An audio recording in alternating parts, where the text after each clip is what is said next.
managed to stay all over the social networks. But the problem is that comes with its own issues, right? Because when the Matrix cancels you, it goes in 3 stages. First, they try and shut you up. If that fails, they try and put you in jail for something you didn't do. And if that fails, they kill you, right? So slowly we're moving on to stage 2. They've attempted already to raise some bullshit. Like in the height of the cancellation, when they were lying about me all over the news, they were calling up reporters, whoever these reporters are, managed to find details of my ex-girlfriends, and we're calling up ex-girlfriends saying, do you have anything bad to say about Andrew Tate? We'll pay you £100,000 for a story, which is effectively a bribe, right? You're effectively bribing them £100,000 to say bad things about me, trying to raise, because their biggest problem with their cancellation is that I'm somehow dangerous to women, but there's not a single victim or a single woman who's come forward. In fact, every woman who's come forward is saying the opposite. There's a bunch of hot girls coming forward saying Tate's a nice guy. So they're like, oh shit, we need a victim here. So they were trying to buy victims, and that failed. Even my exes stuck by me, which actually surprised even me, because I think if you ask any man if they're to contact your last 20 exes, would they stick by you for $100,000? And most of the time it's no. So that failed. And now they're looking at new avenues. There's legal letters starting to come through for a bunch of garbage. So now they're going to try and get me in trouble with the law for things I haven't done. Because I failed to be. It happened in Canada. You know this very well. They couldn't get the truckers to go home, so all of a sudden they're all getting in legal trouble, right? All of a sudden they're getting tax audited, and this craziness and that craziness is what they do. They weaponize the law against you, and they're gonna try that one next. So what sort of legal strategies are they coming at you with? So yeah, they're gonna. I started getting legal letters now for strange things, revisions of tax returns, which is fine. I'm completely legit there. Speeding bullshit, driving license infringements, car tax thing, like stupid, tiny, dumb shit is all starting to come through at once. Someone has looked at me or is looking at me in multiple countries and just trying to find anything they can nitpick at to send me a letter for, to get me in trouble for. And it's a message, it's a warning. It's a warning that everyone is guilty if we want them to be guilty. We've told you to be quiet. You're not being quiet, so you're going to have to pay the price. And I think that's their next attempt on me, is going to be a legal attempt. But the problem is all of this is a PR war. This is what most people don't understand about the world. It's all a PR spin. Even if you look at America start all the world's wars, right? But it's not because they're so good at waging war. Obviously, that's part of it. They don't start to lose. But it's also because they're very good at controlling the narrative and psyoping people into believing these wars are necessary. And that's what they do. When they canceled me, they really tried hard to convince the population that I'm dangerous and I deserve it. And that failed.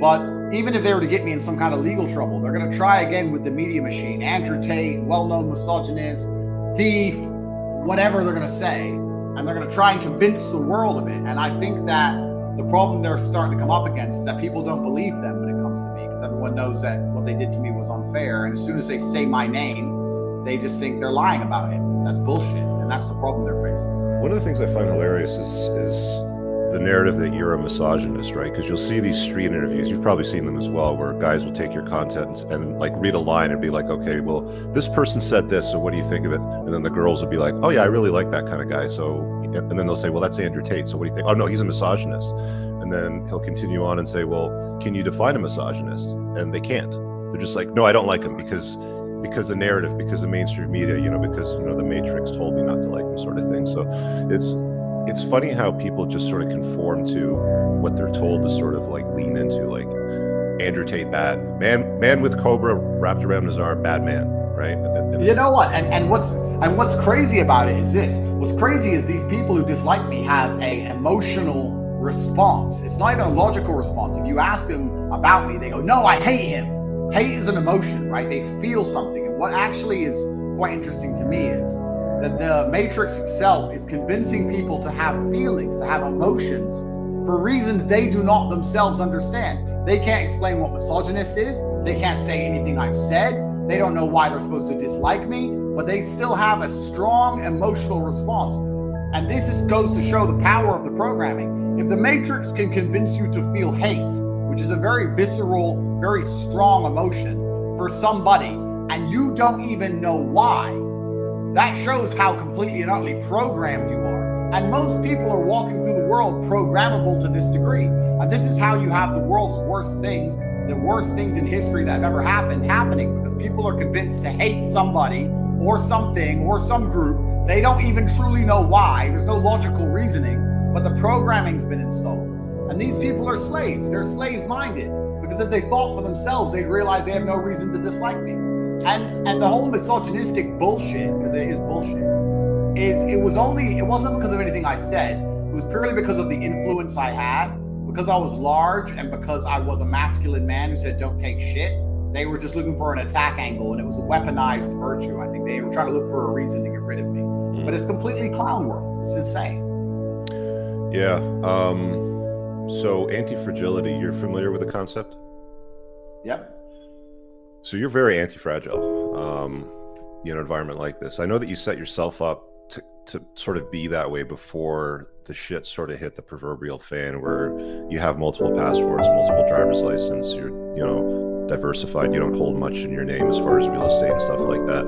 Did that play a significant role when they came at you to take you down and deplatform you? Like how robust was that system for you? Because it seems like it was pretty good. Yeah, absolutely, completely.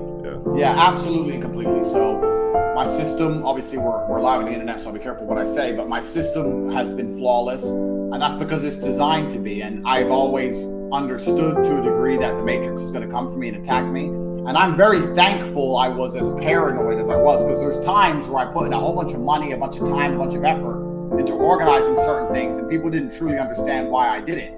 But anything that was remaining in my name in a Western country was destroyed. So I had any bank account in my name was frozen, millions of dollars were seized. If I had any property in my name, I'm sure it would be trouble all around it.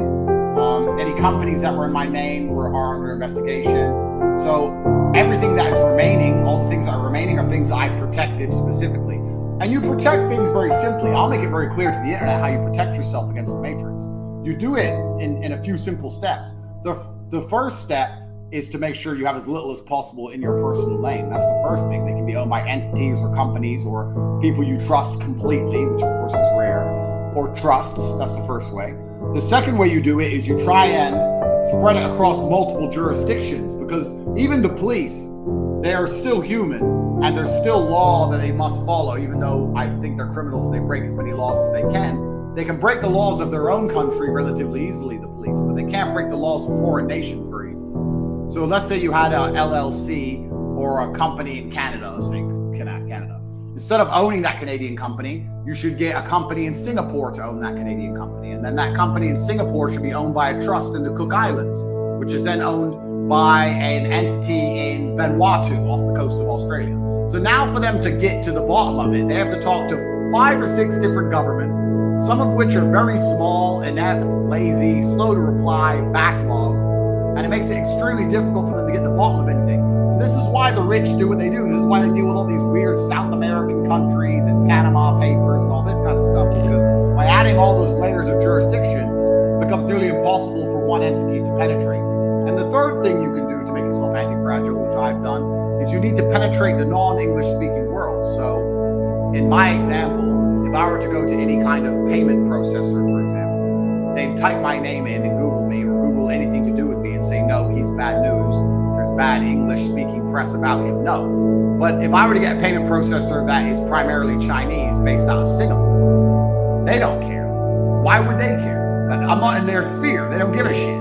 So, or an Arab based, let's say here in the Arab world. So you have to also escape the English speaking world and find ways to get your things done in different jurisdictions as such. And that makes you anti-fragile. And that anti-fragility has worked perfectly for me. Like, they've yet to actually damage me. They think they have, but they've yet to actually damage me. I'll tell you a very funny story. In the height of the cancellation, they decided to do a Daily Mail piece on me, a huge hit piece. And the hit piece was that they looked up my name and they could see that I had a few outpaid, not paid parking bills and stuff. I had like $1,000 of unpaid debts, parking bills. And it was registered to my mother's old address where she used to live, which is obviously in a very poor area. And I had no credit cards, nothing. So they did this whole report on me, and they said the whole expose is that I'm not really a millionaire, right? And it was he owes money, and he's registered to this terrible address, and We can't find any assets in his name. He's a brokey. And they contacted my PR company before they released it for a statement. And my statement was, absolutely amazing detective work. I'm sure you understand that all rich people hold everything completely in their names. The Bugatti I'm driving is fake, and the private jets I'm on are fake.